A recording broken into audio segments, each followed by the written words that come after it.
शिवाय, नमः शिवाय, नमः शिवाय, नमः शिवाय, नमः शिवाय।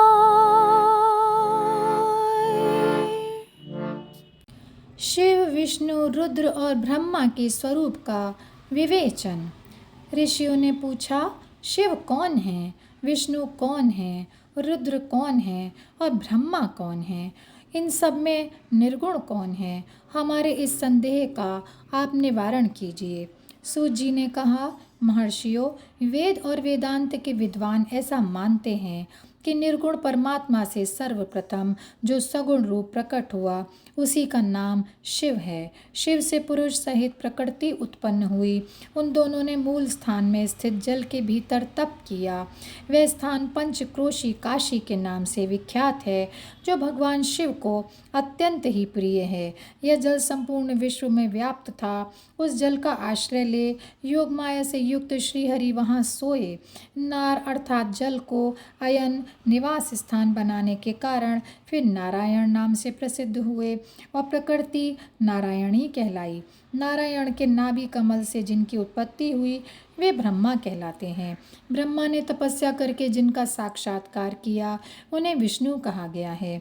ब्रह्मा और विष्णु के विवाद को शांत करने के लिए निर्गुण शिव ने जो रूप प्रकट किया उसका नाम महादेव है। उन्होंने कहा, मैं शंभु ब्रह्मा जी के ललाट से प्रकट होऊंगा। इस कथन के अनुसार समस्त लोकों पर अनुग्रह करने के लिए जो ब्रह्मा जी के ललाट से प्रकट हुए उनका नाम रुद्र हुआ। इस प्रकार रूप रहित परमात्मा सबके चिंतन का विषय बनने के लिए साकार रूप में प्रकट हुए। वे ही साक्षात भक्तवत्सल शिव हैं। तीनों गुणों से भिन्न शिव में तथा गुणों के धाम रुद्र में उसी तरह वास्तविक भेद नहीं है जैसे स्वर्ण और उसके आभूषण में नहीं है। दोनों के रूप और कर्म समान हैं। दोनों समान रूप से भक्तों को उत्तम गति प्रदान करने वाले हैं। दोनों समान रूप से सबके सेवनीय हैं तथा नाना प्रकार के लीला विहार करने वाले हैं। भयानक पराक्रमी रुद्र सर्वथा शिव रूप ही हैं।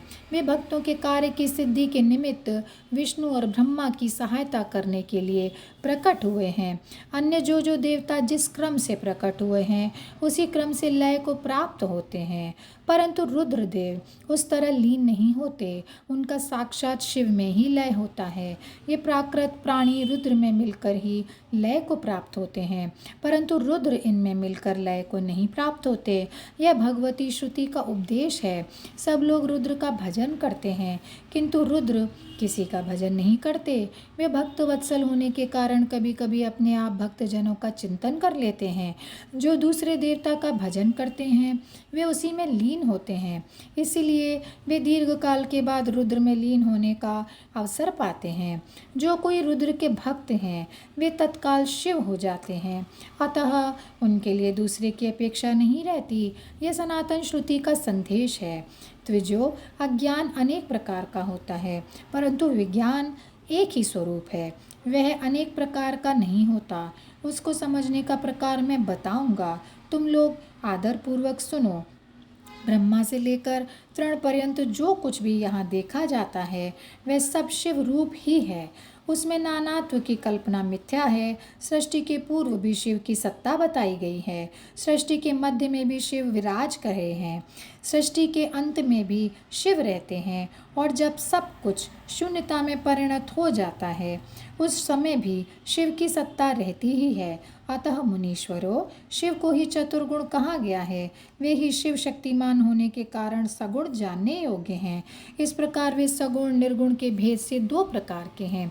जिन शिव ने ही भगवान विष्णु को संपूर्ण सनातन वेद, अनेक वर्ण, अनेक मात्रा तथा अपना ध्यान एवं पूजन दिए हैं, वे ही संपूर्ण विद्याओं के ईश्वर हैं।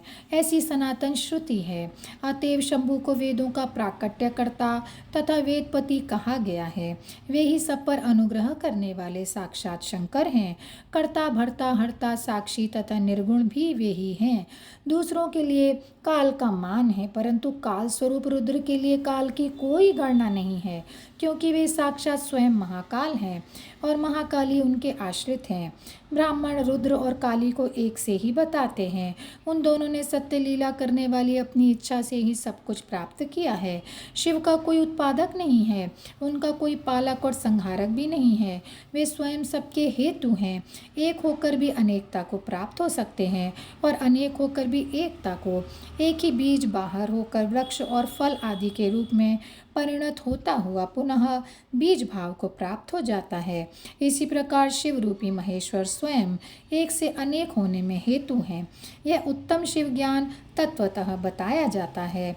ज्ञानवान पुरुष ही इसको जानता है, दूसरा नहीं। मुनि बोले, सूत जी, आप लक्षण सहित ज्ञान का वर्णन कीजिए, जिसको जानकर मनुष्य शिव भाव को प्राप्त हो जाता है। सारा जगत शिव कैसे है, अथवा शिव ही संपूर्ण जगत कैसे है? ऋषियों का यह प्रश्न सुनकर पौराणिक शिरोमणि सूत जी ने भगवान शिव के चरणारविंदों का चिंतन करके उनसे कहा। और यहीं पर यह अध्याय समाप्त होता है। ओम नमः शिवाय, ओम नमः शिवाय, ओम नमः शिवाय। ओम नमः शिवाय, ओम नमः शिवाय, ओम नमः शिवाय, ओम नमः शिवाय, ओम नमः शिवाय, ओम नमः शिवाय, नमः शिवाय, नमः शिवाय, नमः शिवाय।